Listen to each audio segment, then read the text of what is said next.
Le sujet que j'ai choisi aujourd'hui de traiter, ça concerne surtout les personnes qui construisent pour leur propre compte, des personnes qui ne sont pas forcément spécialisées dans le domaine et qui improvisent des choses, que ce soit des maisons individuelles ou souvent des maisons de campagne, là où il y a beaucoup moins de contrôle, il y a beaucoup moins de suivi, mais les gens ils improvisent des choses, ils font surtout appel à leur bon sens.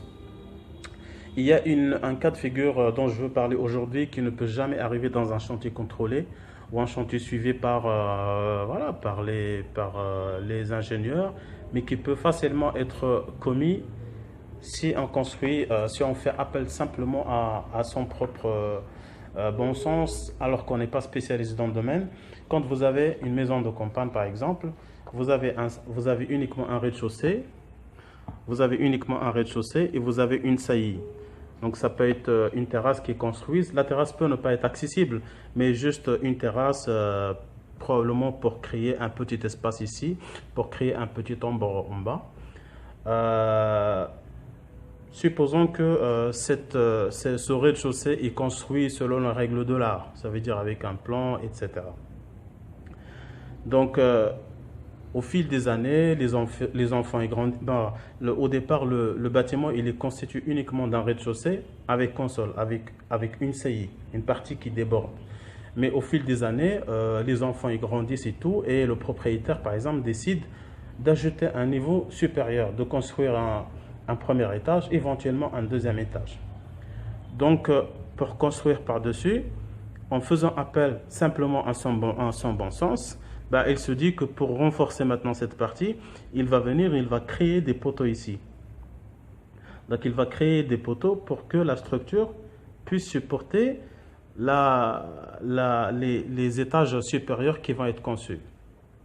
Le problème qui se passe, c'est qu'en créant ces poteaux, en créant ces poteaux ici, ça va fragiliser complètement cette partie des consoles.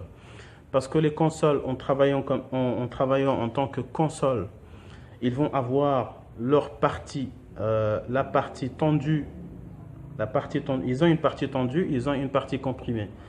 La partie tendue, c'est la partie supérieure lorsqu'ils travaillent comme console. Et la partie comprimée, c'est la partie inférieure. Et on sait très bien que le béton, il est fait pour résister aux efforts de compression. Et c'est les armatures qui reprennent les efforts de traction.